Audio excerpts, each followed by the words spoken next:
Process JEE mains में है ही नहीं। जेईई मेंस में से क्वेश्चन नहीं आता है।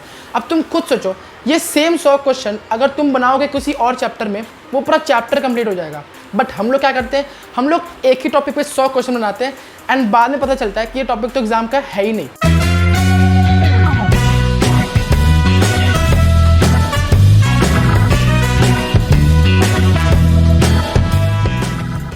Hello everyone and welcome back to my channel.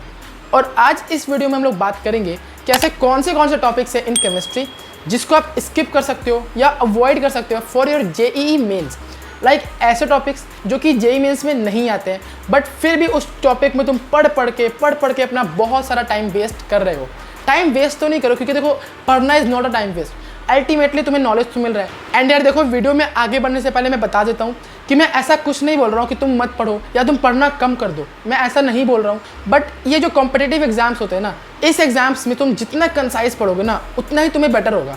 जो टॉपिक्स मैं बताने जा रहा हूँ, अगर तुमने पहले से कवर कर लिया है कोई बात नहीं, हल्का फुल्का देख लेना, 2-3 क्वेश्चन बना लेना। एंड फॉर दोस्त जिन्होंने स्टार्ट ही नहीं किया है, तुम इस टॉपिक्स को स्किप कर सकते हो अगर तुम्हें इसमें इंटरेस्ट नहीं है। ऐसा नहीं कि मुझे ऑर्गेनिक में बहुत इंटरेस्ट है तभी मैं उसके रिएक्शन स्किप कर दूंगा, नहीं, फिर तुम पढ़ सकते हो। अब हम लोग वीडियो को स्टार्ट करते हैं एंड जानते हैं कि ऐसे कौन से टॉपिक्स हैं। So first topic is Drago's rule. तुमने नाम सुना होगा, तुमने पढ़ा भी होगा, but this is not in your JEE mains. इस टॉपिक से क्वेश्चन जेईई मेंस में नहीं आते हैं। अगर तुमने नहीं पढ़ा है you can skip it, but अगर तुम पढ़ चुके हो कोई बात नहीं, नॉलेज ही मिला ना, अच्छा ही बात है। And second is Schrodinger wave equation. यार इस पर तो बहुत सारे लोग ना क्वेश्चन बनाते हैं, इतने सारे क्वेश्चन बनाते हैं और अच्छे से इसको पढ़ते हैं, बट ये जेईई मेंस में नहीं आता है। जेईई मेंस में तुमको जो 3-4 ग्राफ हैं, लाइक जाई स्क्वायर के ग्राफ, जाई का ग्राफ, यही सब आता है जेईई मेंस में, ठीक है। इन डिटेल जाने की कोई ज़रूरत नहीं है क्योंकि उससे क्वेश्चन नहीं आएगा इन एग्जाम। अगर हम लोग बात करें थर्मोडायनामिक्स का पॉलीट्रॉपिक प्रोसेस, इसके ऊपर लोग 100 क्वेश्चन सॉल्व कर लेते हैं, जबकि इस 100 क्वेश्चन में से एग्जाम में एक भी नहीं आता है। क्यों? क्योंकि पॉलीट्रॉपिक प्रोसेस जेईई मेंस में है ही नहीं। जेईई मेंस में से क्वेश्चन नहीं आता है। अब तुम खुद सोचो, ये सेम 100 क्वेश्चन अगर तुम बनाओगे किसी और चैप्टर में, वो पूरा चैप्टर कंप्लीट हो जाएगा। बट हम लोग क्या करते हैं, हम लोग एक ही टॉपिक पे 100 क्वेश्चन बनाते हैं एंड बाद में पता चलता है कि ये टॉपिक तो एग्जाम का है ही नहीं। सो इस टॉपिक से तुम दूरी बना सकते हो। अगर तुमने पढ़ लिया है कोई बात नहीं, अब प्रैक्टिस तुम थोड़ा कम कर सकते हो, बट अगर तुमने नहीं पढ़ा है ना, you can skip this topic. फिर हम लोग बात करेंगे केमिकल काइनेटिक्स का। सो देखो, केमिकल काइनेटिक्स में एक होता है न्यूक्लियर केमिस्ट्री। इसमें सिर्फ और सिर्फ तुम बेसिक्स पढ़ो, लाइक अल्फा बीटा गामा, बस। इसके अलावा क्वेश्चन पढ़ो, ज़्यादा क्वेश्चन सॉल्व करने की ज़रूरत नहीं है क्योंकि इजी टॉपिक है। इसको कम पढ़ो तो अच्छा बात है, डिटेल में मत जाना क्योंकि इन डिटेल तुम्हारे एग्जाम में नहीं आने वाला है। Also series and parallel reaction, इसमें भी लोग बहुत सारे क्वेश्चन सॉल्व करते हैं बट एग्जाम में नहीं आता इससे क्वेश्चन। सो तुम इस टॉपिक से दूरी बना सकते हो, like series and parallel reaction and nuclear chemistry. हल्का फुल्का पढ़ लो बट ज़्यादा डिटेल में मत पढ़ना। डिटेल में बहुत कुछ है बट पढ़ने की ज़रूरत नहीं है, उसको स्किप कर सकते हो क्योंकि एग्जाम में नहीं आएगा। अब अगर हम लोग बात करें इनऑर्गेनिक केमिस्ट्री का, तो देखो इनऑर्गेनिक केमिस्ट्री में सॉल्ट एनालिसिस, बहुत लोग को डर लगता है इस टॉपिक से, इंक्लूडिंग मी। मैंने टॉपिक नहीं पढ़ा था क्योंकि यार बहुत बड़ा टॉपिक है, इतना बड़ा टॉपिक है, इतने सारे रिएजेंट्स, इतने सारे प्रिपरेशन, इतने सारे प्रॉपर्टीज़, किसको याद होंगे, नहीं हो सकते है ना। इसलिए तुम सॉल्ट एनालिसिस को स्किप कर सकते हो but at your own risk, ठीक है।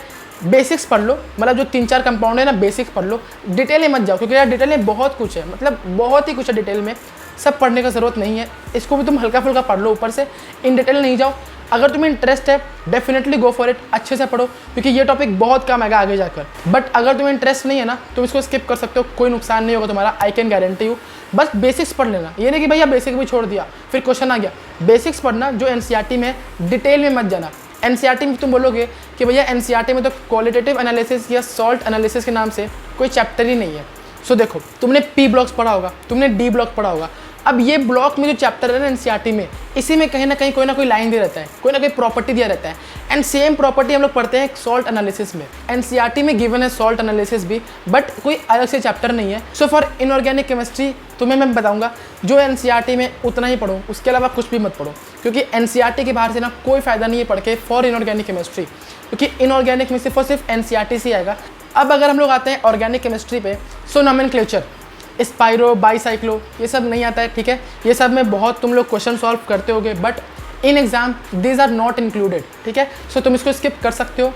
For GOC, Bredt's rule, SIP rule, SIR rule, ortho effect, इतने सारे टॉपिक्स हैं, क्वेश्चंस नहीं आते हैं जेईई मेंस में इस चैप्टर से, ठीक है। So you can skip this topics, like जितने ही सब टॉपिक है ना, ब्रेड्स रूल हो गया, ऑर्थो इफेक्ट, एसआईपी, एसआईआर, कुछ भी है, ये सब तुम स्किप कर सकते हो क्योंकि इन टॉपिक्स में से क्वेश्चंस नहीं आते हैं। ऑल्सो स्टीरियो केमिस्ट्री में बोट, चेयर, फ्लिप ये सब में से नहीं आता है। लाइक मैंने कितने सारे क्वेश्चन सॉल्व किए थे बोट एंड चेयर के, आई रिग्रेट, क्योंकि उससे क्वेश्चन से नहीं आता है एंड वो बहुत ही कंफ्यूजिंग है, ठीक है।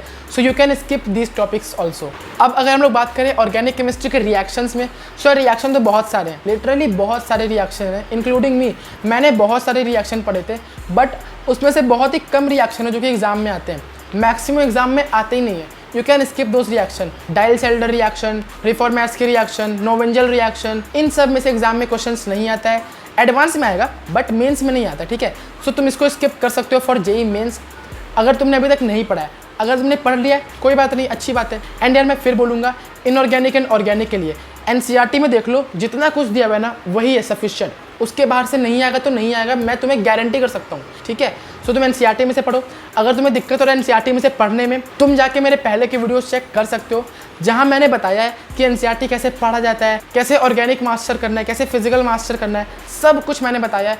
मेक श्योर कि तुम जाके वो वीडियोस चेक कर लेना चैनल में।